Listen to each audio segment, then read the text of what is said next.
There's one number that quietly changes the way someone sees money.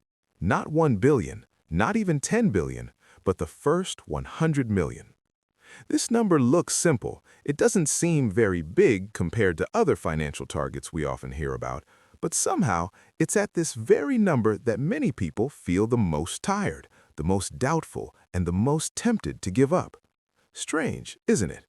Why does this one target feel so much heavier than the ones that come after it? Maybe you've asked yourself this silently. Why saving or accumulating money up to 100 million feels like it takes forever, even though you've worked hard, tried to live frugally, and made an effort to be disciplined. Every month it feels like you move a little forward, then slide back again. And at this point, many people start thinking, maybe I'm just not talented when it comes to money. Before we go any further, I want to pause for a moment and invite you to get involved. Be honest with yourself and write in the comments, which stage are you currently in? Below 10 million? Between 10 and 50 million? Between 50 and 100 million? Or have you already passed your first 100 million? No need to feel embarrassed. No need to feel small. No one is judging you here. In fact, your comment can be a source of strength, not only for yourself, but also for others who are struggling in the same phase. Because maybe, without realizing it, someone will read your comment and think to themselves, so I'm not alone after all.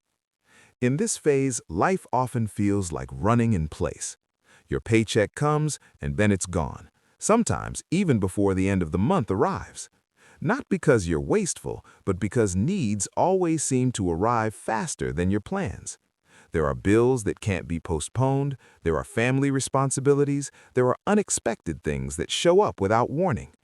Every time you intend to save, there's always a reason that feels reasonable enough to take the money back. You've already promised yourself, this month I have to be able to save. But in reality, money feels like water in your hands. One moment of carelessness and it's gone. And the most exhausting part isn't just the amount, but the feeling that your effort doesn't seem proportional to the results.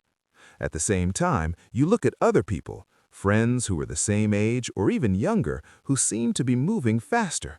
Some are already talking about investing, some have already bought assets, some look far ahead. Without realizing it, you start comparing your journey to theirs, and slowly a dangerous feeling appears, the feeling of being left behind. But listen carefully. The problem isn't that you're lazy, it's not that you're financially clueless, and it's not that you're bad at managing money. There's only one problem. You're in the hardest phase. The phase where every single rupiah still has to be fought for with effort, patience, and sacrifice.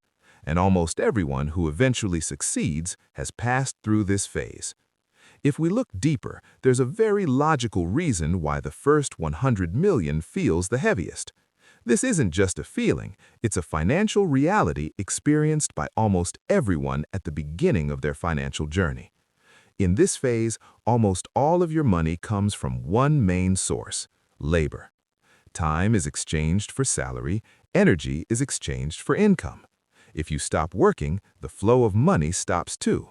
That means every rupiah you manage to save is truly the result of working hours, overtime, and sacrifice. There's no system yet to help speed things up.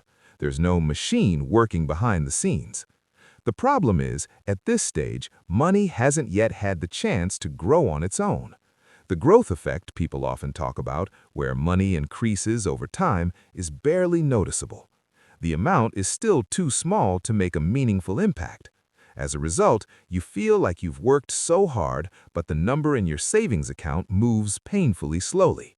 At the same time, the cost of living doesn't wait. Needs keep rising. Prices move faster than your ability to save. Income increases a little, expenses rise along with it, and without realizing it, the gap between what you save and what you need feels wider and wider.